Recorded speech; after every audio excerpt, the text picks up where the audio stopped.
今天呢，要来跟大家聊一聊啊。其实，在家庭当中呢，妈妈常常扮演了一个非常重要的角色，常常呢都担任一个家庭的重要支柱。但是你知道，支柱也会有要生病需要依靠的时候。像前一阵子啊 ，S.H.E 里面的 Ella 其实就有在这个媒体上面有提到，她其实生完小孩之后开始有尿失禁的困扰。所以我觉得女性真的很伟大。你看，我们生完小孩，我们到底要牺牲多少？真的，我跟你讲，生小孩不只是那些影集，就是不为人知。你要想，还有肚皮松，还有脸垮，这所有的事情都是算在生小孩这件事情上面。没错，所以今天就要来跟大家聊聊喽。所以两位也是有经历过这种难以启齿的这种困扰，对不对？我觉得年轻生小孩还好，所以我第一胎生完没有什么太大感觉。我第二胎生完，我觉得生完之后状况很多就譬如说，我觉得我的好像那个膀胱就松了，还是下垂之类的，脱垂之类的。但我有一次真的是自己吓到，我就是穿短裙，跟我的几个3、5好友，我们吃完饭，我们在餐厅外面聊个天，大家准备招车，在等车来。对，然后我还是穿短裙哦，然后我就记得我们大家这样围一圈在聊天，然后我就就这样子滴顺着我的脚。真的，我不骗你，我自己吓到，因为我是没有感觉，它就流下来，而且我是穿短裙。那一次我真的是有点吓到，因为我是不自觉的，我完全没有办法 hold 住它，自己放太松了。你是自然产剖腹产？我是自然产。我告诉你，你们以为只有自然产有这个问题吗？剖腹产也有同样的问题。我就是剖腹产，然后大家都想说，哎，我25岁生小孩，说很年轻嘛，一定不会，肌肉都很紧致啊，应该还好吧？而且你讲过了，紧致25岁生完第一胎过了一阵子，我也忘记，反正就是某一阵子的时候，就是大家聚会啊一样，就笑啊，笑的时候他还在笑，哈哈哈哈，然后就突然飙出来一些，然后我瞬间笑容就收住了，因为我觉得太尴尬了，当然没有人知道，对，而且还好，其实我自己也会吓到啊，对，真的会吓，想说第一胎胎就这样了，然后我就想说，天哪，我现在在漏尿，我在震惊当中。之前我在生小孩的时候，人家就跟我讲说，哎，那个剖腹产比较好。我说为什么？我很怕痛，我真的很怕痛。他说没有，剖腹产比较不会漏尿。我就觉得哦，那我要剖腹产。剖腹产也漏尿啊，哪有不漏尿的道理？而且你年轻，对，而且我跟你讲，因为我第一胎的时候其实就很惨。就是要生小孩之前啊，我几乎1个小时起来上一次厕所，超惨的。剖腹产跟自然产比较起来，剖腹产的几率会比自然产少一点，就是整个统计上面。可是怀孕的时候，本身你还没生之前，宝宝比较大，然后那女生都是属于比较瘦的，她的骨盆腔体的肌肉跟肌肉韧带，她可能不是那么强壮，她没有办法承受那么重的宝宝，她就出现漏尿了。现在统计哈，台湾至少200万人，包括年轻的女生都有漏尿的困扰。那为什么哈？你要想看我们的膀胱在这边，它是一袋装水的东西，那什么把那个锁住？就是靠我们的尿道。男生的尿道很长，女生尿道只有4公分。对，所以这个4公分，只要你稍微一没力，它可能就会漏出来。就好像以前买一包冬瓜茶，你没有弄好就飙出来了。你一讲冬瓜茶情何以堪啊？谁要喝冬瓜茶？哎，可是我有一点疑问哎，如果男生尿道比较长，照理来说男生应该要比较可以憋尿啊。对。可是为什么每次我老公都要跟我抢厕所，他一副就比我还要急的样子？应该有一点年纪，社会性。我觉得下一集是讲比较好。我本来想的是，因为它是不是比较短？不好说啦，这个问题。我再解释一下哈，它事实上主要分2种啦哈，那一种叫做应力型的尿失禁，什么叫应力型？应就应用的应哈，力量的力，就是说我们负压太大，只要我稍微笑一下、跳一下，甚至有些严重的，我只要走路，真的是有些人不敢走路啊，一走路他就漏尿。我就讲说负压变成对，那个叫很严重，叫应力型的尿失禁。那一种叫做急迫型的，在远远的地方都还好，就是快要到达厕所，快要脱下裤子那一瞬间就露出来了。这叫做来不及。对，这个叫做急迫型的。那这种每一种的成因不一样。那为什么一个我讲女生的尿道口比较尿道比较短一点？还有那个我们讲说，因为生产造成那个橡皮筋松掉。那另外还有一些荷尔蒙的关系啊，还有很多其实肥胖也是。还有女生很多喜欢吃的东西比较有利尿的一些效果，像很多柑橘类的、酸酸的很多柑橘类的食物，其实男生不喜欢，可女生喜欢，这种都会造成一些利尿。而且我们又喜欢喝薏仁水、什么红豆水的，对啊，我还有柑橘茶。没错，我现在等一下会不会就一直想跑厕所？我门诊看到，其实这大部分都是老太太，真的比较多啦，因为多产。我曾经就碰过一个女儿带着妈妈来，那个非常尴尬，他形容真的非常尴尬。他说那一年就是农历年，那他们全家去日月潭玩，然后他们从台北光是开车，那妈妈就是很痛苦，他们最怕这种坐那个长途我超怕的，又塞车，而且还每一个那个休息站一定要都要停。那最恐怖的是到要坐那个缆车他排队过程就上了2次厕所然后到了要上去之前，他就已经来不及就上，其实在这过程当中。你知道吗？就在那个缆车里面，他想上厕所，问题是没有厕所，而且那个里面还有其他乘客跟人家共乘，他就不小心就非常尴尬，所以可是他女儿会觉得很奇怪，妈妈怎么会这样子？已经排队已经上了2次，又什么一直上，好像水一直流出来。那后来就带我门诊，是肾脏坏掉的。后来检查，事实上是因为妈妈生了7个小孩，然后多产妇嘛，然后子宫脱垂，已经脱到那个，后来是转到妇产科去做了一些悬吊修补手术，就改善了。如果是比较多产的，其实除了漏尿会喷出来之外，还有其他东西可能一并喷出来。之前呢，最经典的一个案例就是有一个大妈，然后她就在跳广场舞，跳的正兴奋的时候，突然间觉得，裤底怎么一阵湿？一阵湿的同时想说，糟了，是不是漏尿？因为她之前就已经蛮常漏尿，她觉得这次好像感觉有点不大一样，赶快跑去那个公园里面的洗手间，然后想说处理一下，一处理就不得了。怎么会掉了一个像肿瘤的东西跑出来？可是那一半连在里面，他就想说还有一半在里面。对，然后他想说完蛋了，我是不是得了恶性肿瘤？结果医生一看就说，就是刚才洪医师讲，他掉出来是他的子宫整个子宫滑出来。对，就是因为他已经很松了，所以他其实不只会尿会喷出来，当他比较用力的跳或干嘛的时候，他真的就顺着那个产道就掉出来。妈哟，这真的很惨呢。那他到底要缝回去，还是要直接切掉？应该是可以直接开刀拿掉的。整个都脱垂，我们会选择整个就是拆除了。对呀，因为它都已经整个滑出来了，你还想要怎么样？再把它塞回去？而且他已经大妈，他没有要再生小孩，其实就可以不用要留那个子宫啦。我跟你讲，会分程度啦。但如果它只是轻微脱垂，我们可能做悬吊术；但是整个子宫都脱垂，我们会选择整个子宫摘除。这种发生率有很高吗？就是曾经生产过的，对，或者是曾经生过，都有可能都会这样。不要约我跳广场舞。没有，我们现在开始讲话要轻声细语，太激烈了，不要笑太大力。很容易便秘的女生，她常常很用力在大便的时候，她也会让她子宫慢慢我完了，我也是怎么办？很不顺有点录不下去，心情不是很难过，感觉有点沉重。大家先不要紧张，我个人呢是觉得，像我们刚刚不是还讲到说，就是半夜会起来上厕所这件事情吗？我个人就是真的第一胎的时候，就是假设我12点睡好，早上8点要起来，我每1个小时都在看。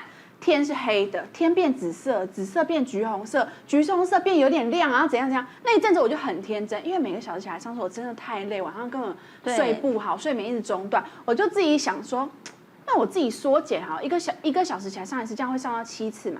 那不如我就看能不能就是2个小时1次之类的，就是稍微憋一下，想要练一下，是不是？对，我想说缩一下应该 OK 吧。但我那时候其实肚子已经很大，大概8、9个月很大。对，我也是后期。然后我都一直睡在沙发上，因为沙发有这种靠边，所以才比较不会不舒服。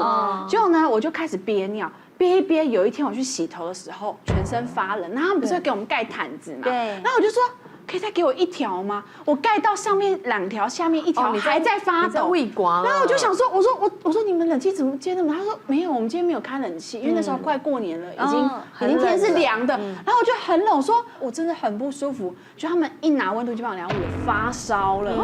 我吓到，我想说我怎么会发烧啊？然后我就赶快，因为想说不敢乱挂别的诊，就回妇产科去，就妇产一看就你这是急性肾脏炎，你晚来一点真的会很危险。他说你是不是有憋尿？因为他一敲我这边我就很痛，我说真的很痛。他说你这真的是憋尿造成的。我说可是因为我真的频尿太不舒服，晚上每个晚上都没有睡好过，然后就生第1胎特别明显，然后第2胎的时候还有，第3胎也是。好一些，但1个晚上也是要起来大概4次，所以我觉得其实多产，我3胎算多产吧，是多产的妈妈算蛮厉害的，不能憋尿，不然我觉得对，对，所以有时候女生常常会觉得说，啊，我这样要一直跟人家讲说我要上厕所，很不好意思，大家就一直忍，是不是？其实有可能造成我们无法想象的后果。对，我先来解释一下频尿跟漏尿哈，漏尿叫尿失禁嘛哈，频尿叫做排尿的次数过多哈，其实是两个是不一样，只是频尿的人很容易合并漏尿哈，漏尿的很容易频尿。我们所谓频尿到底有上多少次才叫频尿？对呀，我也好想知道。白天如果超过8次，好，或晚上入睡那一次不算哦，起床那一次不算，中间起来超过1次哦，这个叫做频尿。那我不是就频尿？大概2、3次。但是不是频尿就是一定疾病，有时候真的是水比较多，天气比较冷啊，你喝了咖啡啊，这些都有可能。要小心的是，我们讲说，其实像孕妇很容易又频尿又尿失禁，因为她肚子大嘛，然后那个压迫到，所以他们会很就不想喝水，可是就变成说水分不足，水分不足就会很容易产生泌尿道感染。那泌尿道感染刚开始我刚刚讲说小便漏尿出来之后，大家有没有想刚上出来小便会不会很臭？其实不会很臭，可是你看那个尿垢有没有？我们要是我们的马桶没有清洁好，经过1个小时，你去那黄黄的，或者说你有滴出来滴在你的裤子，你1个小时之后你去闻看看。就很臭，为什么？因为被细菌给发酵了，就会产生很多的那些阿摩尼亚，那个就会非常臭。那这些细菌，你会发现女生如果你比如说你漏尿，然后你裤子没有清洗，它就会逆行性感染，细菌就经过你那个4公分的尿道到膀胱，然后往上到输尿管到急性肾盂肾炎，所以真的是不要怕那个频尿，还是孕妇一定要多喝水，要多喝水。所以其实心怡上次那个肾脏发炎的状况是很危险，很危险。是，对。但是你知道吗？就是你怀孕的时候频尿还有理由嘛，因为就是肚子越来越大。但是如果你不是怀孕，你突然间开始慢慢觉得你变得频尿了起来，那真的就是要注意是不是有一些问题的征兆。有时候感染的时候也会变得很频尿。可是还有另外一个状况，之前有一个女生，她就觉得很奇怪，就说她以前没有这么状况，可是好像渐渐是因为年龄大了还是怎么样，她渐渐的有时候就是越来越常想上厕所，甚至她说最严重，她真的去找医生的时候，她是几乎每20分钟不到半个钟头，她就要去上一次厕所。然后她跟医生讲的时候，讲她快要哭，她说我真的觉得很烦，无时无刻都在找厕所。对，她说我几乎无时无刻都是在找厕所的状态当中。然后后来医生一检查，因为就发现，他说幸好你有来，原来他其实并不是感染症，他也不是什么产后的什么，他其实是有一颗肌瘤越长越大，然后肌瘤呢位置可能比较前面，刚刚好会压到他的这个整个泌尿道的中某个部分，所以一开始就刺激他，所以你会一直有产生尿意。他说幸好你来得早，因为之前有一个女生，她真的是她那个肌瘤已经大到压到整个她肾脏是水肿，因为你知道她如果压迫太严重，她那个水是下不去的，对，所以她去的时候，她有一颗肾脏几乎是失去功能。所以我们刚刚讲说，医生刚刚讲说，如果是晚上上厕所起来1次就超过1次，就算是频尿。那还有一种情况是，如果是就尿床呢？对，医生我都没有起来，但我直接尿床了，就是起来尿了。你知道我压力多大？这也不行吧？压力多大？因为后来就是真的，就是像你讲的，我们就习惯不憋尿了，所以就要常常清空找厕所清空。所以我觉得就是压力很大。我有一次真的是做梦到我一直找厕所，一直找厕所，然后我好想尿尿，我好想尿尿，终于找到了。我终于找到了，然后我就解放了，然后没想到湿了，真的我的床是湿的。来了，然后我自己有点傻眼，因为通常这种梦其实常常梦，但是我们其实自己都锁得住，对，自己其实心情会想说，我是想尿尿的，吓到是锁不住那一刻。对，我是觉得我怎么可能尿出来？就是上一次的记忆应该是小朋友的时候了，我怎么可能现在小时候尿床的记忆？对，小时候怎么会这样？然后我就因为是半夜，所以我就赶快去拿一条我们家干的浴巾就铺在我已经就是湿的床上，对，然后睡到早起的时候，可能有点渗到我老公。你是多少量啦？老公越睡越冷，小时候什么东西那么潮湿啊？老公就梦到说，我好像进入了游泳池。我跟你讲，我那次真的是尿床，因为我是整件内裤真的都湿了，所以我是要起来擦干换内裤的。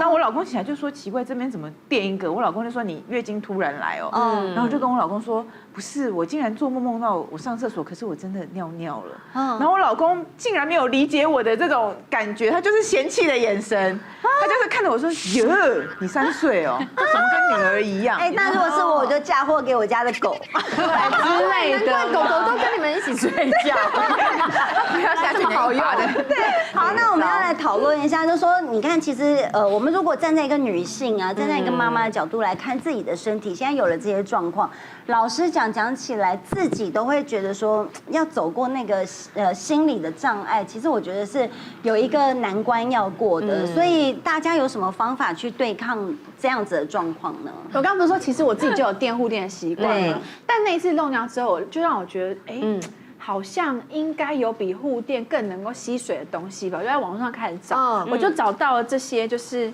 专门做那个。我以为这是卫生棉呢。对，它不是卫生棉，它就是专门漏尿垫。真的真的假的？对，而且它有写漏尿垫吗？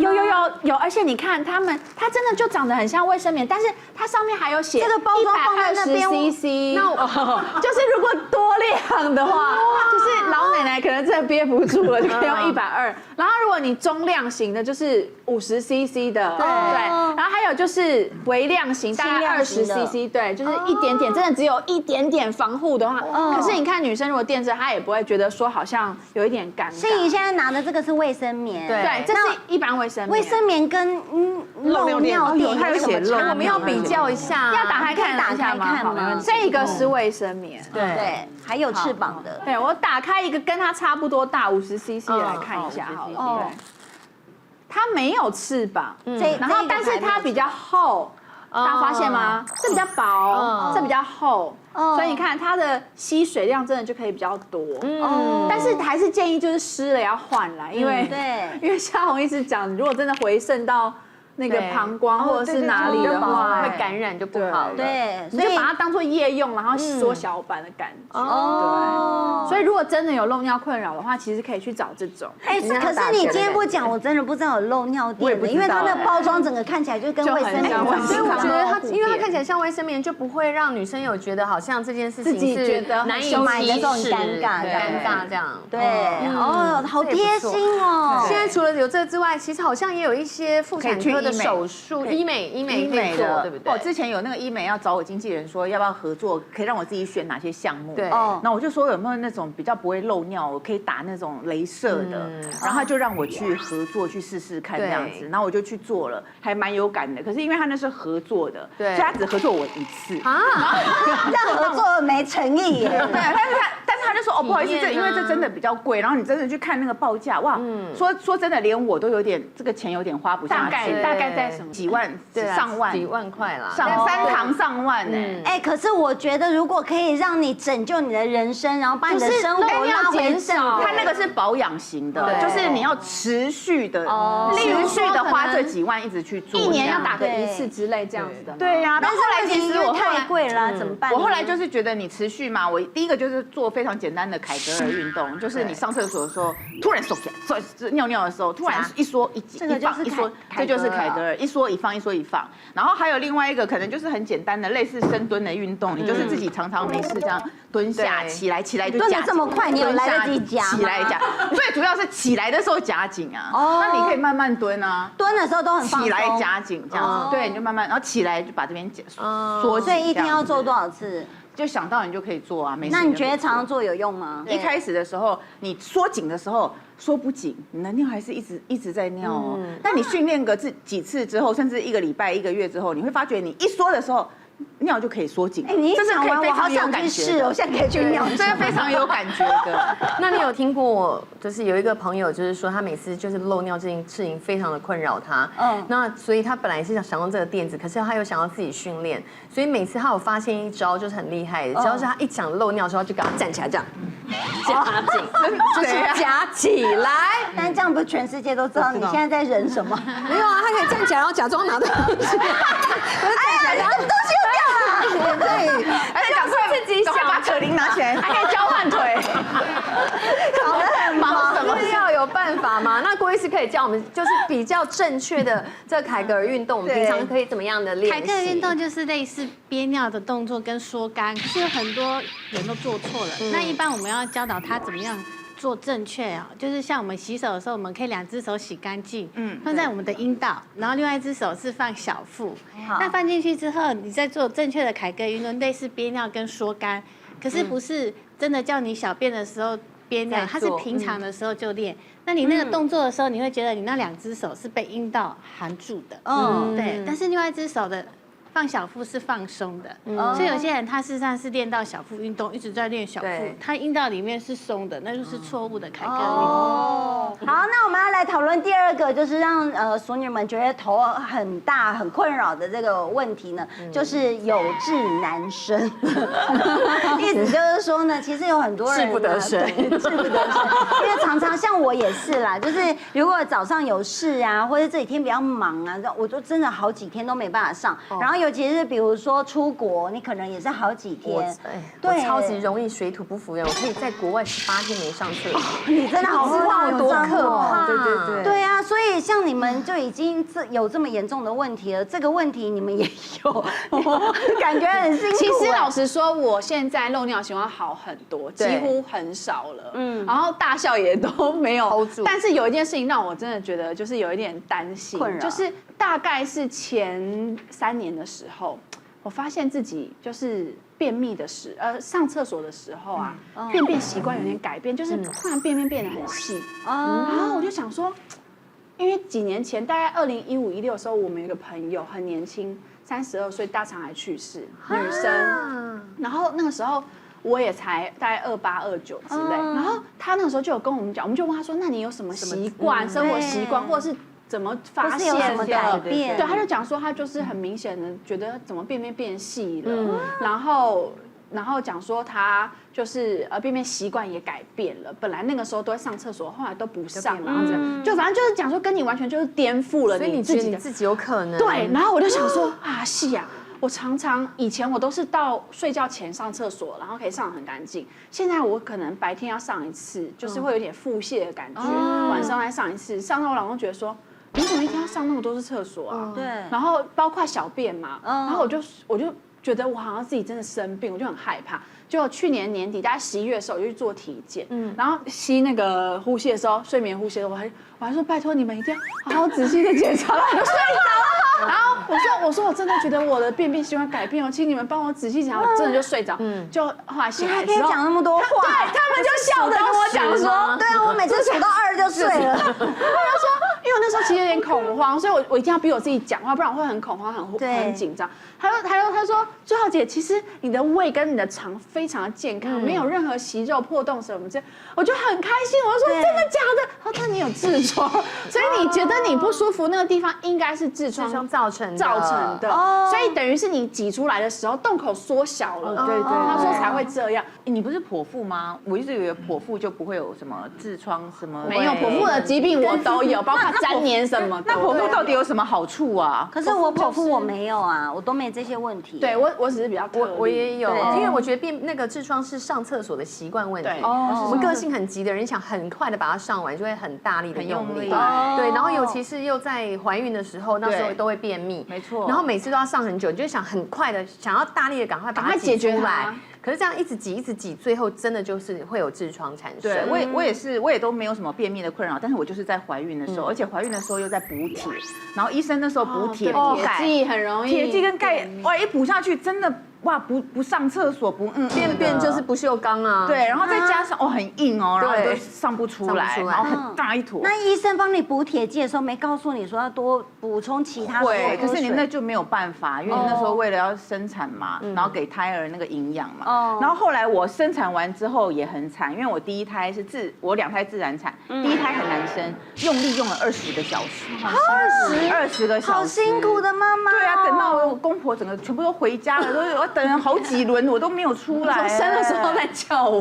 对，然后就是生很久，因为生太久，我才造成我就人生第一次就是造成痔疮。然后你知道，本来你自然产生完，医生你的那个整个脏器不是你怀孕的时候本来就是要归位，生完要归位嘛，然后医生就会说，那你要试着去排便。对，然后刚生产完，然后我的那个痔疮刚生完，就是一颗乒乓球这么大。乒乓球很大哎，那你不是就不能做了吗？完全不能做，也不能躺。而且那时候因为我从来没有痔疮过，我一直以为是我的会阴缝线很痛。然后医生一看，医生就说：“哇，你那是痔疮在痛，你会阴已经没什么，根本都不红啦，已经没什么问题，你是痔疮很大。”那我才知道我不能坐不能躺，是后面那么大一颗。那后来要怎么办？然后医生就说：“哎，你这个算小的，没有关系。”他说有产妇比你更大，所以你们有没有觉得妈妈很辛苦？我不敢想象比我更大的产妇。对，不是，我觉得医生这个比较有一点没有，可是是没有安慰到人。它是一颗乒乓球，有人是一串葡萄哦，还有好多颗的，我都有听过。而且你们知道那个会阴哦，你可能3天5天早就不痛了。我的痔疮哦，一直到坐月子完1个多月1-2个月，它才慢慢消掉。而且你在上在那边很久，那些那个月子餐有时候也蛮上火，它会让你的痔疮更难好。你喝那些汤，然后那些上火的，它又会发，它一发你就会痛哦，然后你就不能做，而且你还要喂奶，还要什么，你都完全不能做。我后来那个，我觉得比较幸运，是我那个后来就是因为我可能是因为后天生产的关系，它慢慢缩小，大概2-3个月之后，它缩小到其实我可以自己往里面塞回去。然后我的医生跟我讲说，它只要能塞，你就一定要塞在里面，你要让它缩小，就塞在里面，它就不会再发的这么大这样子。那所以我只要自己有些有感觉啊，或者是有时候压力大、熬夜啊，或是上厕所上的真的比较用力，你又觉得你的痔疮快要跑出来的时候，我就会擦那个痔疮的药膏。那就是我自己在房间这样擦一擦的时候，我老公又进来了，然后我老公就这样。又有，他就赶快出去，没有同理心哦。对，就是很不好意思啊。但是我现在自己也是知道大概什么情况，火气大啦、熬夜啦，然后大便稍微硬一点啊，我就知道自己快发作。哦，你刚刚讲这一切我都历历在目。我也是生小孩的时候，才是我人生买第一个甜甜圈，就是坐垫甜甜圈，就是在生完小孩的时候，后来甜甜圈我女儿都还会拿在脸上说妈咪。然后我内心想说，这是妈妈在做的，不要这样，就有点拍谁。但是就是讲真的，痔疮这件事情，但我觉得刚刚听了，除了生产之外，应该还是有别的原因，都一起会造成这个状况嘛。女生如果是怀孕之前，她就本身有痔疮或是容易便秘，她怀孕受了女性的那个黄体素，因为黄体素怀孕，它黄体素会比较丰富，要去保护子宫，让它放松。它同样也会让我们的肠子比较放松，所以她如果青菜水果吃的不够的时候，她的便秘就会更严重，然后她的痔疮也会更严重。像我临床上面就有一个孕妇，到后期比较大的时候，大概就是一个乒乓球了。然后她还没有生之前就已经有一个乒乓球，然后她已经推不回去了。推不回去的时候，她去看直肠外科医师，她说她做也是会痛，但是一般就是医生她在怀孕的时候通常都不太喜欢动刀。她说好像还没有流血，那你就回去再看看。所以她开始那个痔疮就会痛，然后影响睡眠。后来她就是开始破皮了，破到已经流血不止，有点贫血，所以直肠外科医师就在她怀孕的时候帮她手术冻掉，不然她可能也会造成一些早产的迹象。所以重点是，除了说刚才怀孕是让痔疮恶化的风险因子之外啊，还有一些生活习惯，其实女生们如果有这个问题，也要特别的留意，避开这些习惯。第一，很多人认为说久坐或者每次去坐马桶都坐很久那种风险高之外，其实久站有时候也会。就像你久站的人会静脉曲张，所以你久站那里的静脉也会曲张，所以它也会是痔疮的风险。久站也会，站很久的也是会。如果你是那个体质，因为你就是等于你的整个它是往下坠的。之前有一个他是那种就在科技厂上班，然后他上班的地方是那种无尘室，你知道吗？所以除了要站很久之外啊，因为他们要穿那个防尘衣啊，就会觉得说一直穿脱很麻烦，尽量水也喝得少，然后习惯可能他在饮食的时候水喝得少，没有什么动都站着之外，他蔬菜可能也吃的不多，就这么多年下来，他有一天就发现，他上厕所的时候为什么好像有一点点血？然后他就想说，会不会是大肠癌？我觉得台湾民众有时候就是紧张的就会很紧张，他就赶快趁空哦，一有放假就去检查，说医生我怀疑我有大肠癌，就医生帮他一检查就说一样是不好意思，其实你的肠道没有问题，你没有大肠癌，可是事实上你有3个内痔。他就说有可能那些带着血丝的便便，是因为他刚好经过那里的时候划破了它，所以就有带着血丝的便便，所以还 OK。但是他说你不要以为说久站没问题，他说像久站的人以及你需要负压用力的人也要特别小心。他有一个患者是那个 SPA 按摩师，然后说他最尴尬的时候是因为 SPA 按摩师其实你在舒服，按摩师要用力嘛，对，一用力的时候，他的那个肛门就会凸一球起来，对，因为负压也用力，所以需要用力，需要久站，需要久坐，都必要特别小心。你在饮食中可能要稍微帮自己加一点蔬菜，加一点什么。可是我听到这里，我就觉得有点奇怪，因为可能有很多人会搞不清楚，说自己到底是不是痔疮啊？因为比如说，如果破皮有一点点流血。血，就上厕所有点流血，那不是大家有时候常常都会有这种状况吗？或者是有时候会不会自己根本不知道自己是有痔疮呢？又甚至像苏英姐刚刚讲的是内痔，谁会知道自己里面有内痔？对，其实什么叫痔疮？哈，我们坐在这里，你有没有想过有一天你也会漏大便？